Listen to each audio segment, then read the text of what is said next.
For those that have been constantly watching my videos, you could remember that I made a video from an Enlisted leak about a new Pacific campaign coming to Enlisted. That campaign is Guadalcanal. Although I have nothing against the Guadalcanal campaign, I do believe that Enlisted should find a better location for the next potential Pacific campaign. Therefore, in this video, I'll be covering a better location, and that location is Papua New Guinea. During the Papua New Guinea campaign in World War II, which lasted from January 1942 to August 1945, the Imperial Japanese Army was on the offensive and the defensive against the Allied forces, most notably the Australians. The aim for the IJA and the IJN, or Imperial Japanese Army and Imperial Japanese Navy, was to set up a potential launch pad from where they can invade Australia. Now with that stretch of history over, let's talk about how the Papua New Guinea campaign should be implemented in Enlisted. The Papua New Guinea campaign should be focused on the Battle of Port Moresby. In my eyes, the campaign is a better alternative than Guadalcanal, not only because they will be adding in two factions, those being Australia and Japan, but also because they will be balancing issues in a potential Guadalcanal campaign.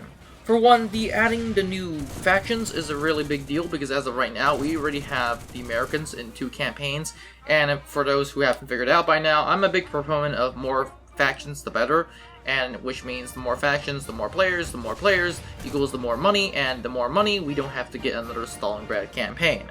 At this point, I think I repeated this too much, but no more Stalingrad campaign progression system is the best that Enlisted can do for us. And with adding Australia, we get a lot of different stuff. For one, the Americans have a skewed progression system in the sense that all of their weapons that they unlock are going to be way more effective than the Japanese weapons. For example, the Americans will get the M1 Garand, and yes, the M1 Garand was on Guadalcanal. The Australians should be getting something along the lines of the British Enfield, and that was because they were historically armed with the Enfield. They were historically armed with the Enfield, the Owens gun, and a lot of other weapons, while the Japanese were similarly armed with bolt-action rifles and SMGs, of which the most notable are the Type 99 Arasaka and the Type 100 SMG.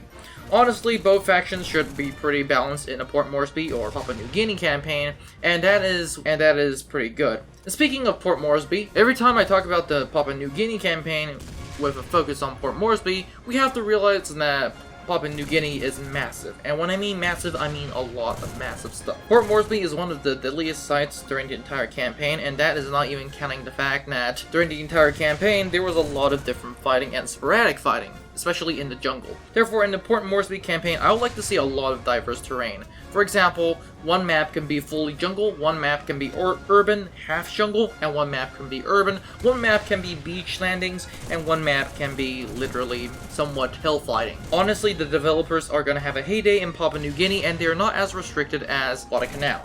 And with urban settlements, especially that of Port Moresby, we really do get to help ourselves with another factor, and that is the Pacific is not going to be cast bombing.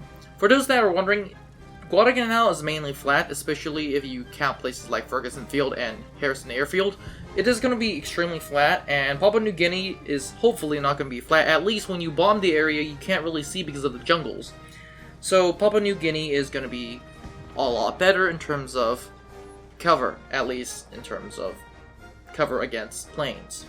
And believe me, when I talk about cover, I really mean it because most of the deaths that you're going to get are pretty much going to be from planes, especially in the new Guadalcanal or Pacific campaign. But that said, this is pretty much it for this video. Don't forget to like, subscribe, and join the Discord, and I'll see you in the next one.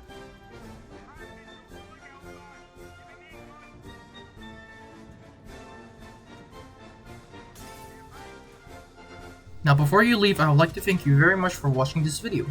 I would be honored if you could like and subscribe to the channel. Remember, more videos are coming out, so it is a good idea to click on that notification button. Anyways, have a great day, and I'll see you in the next one.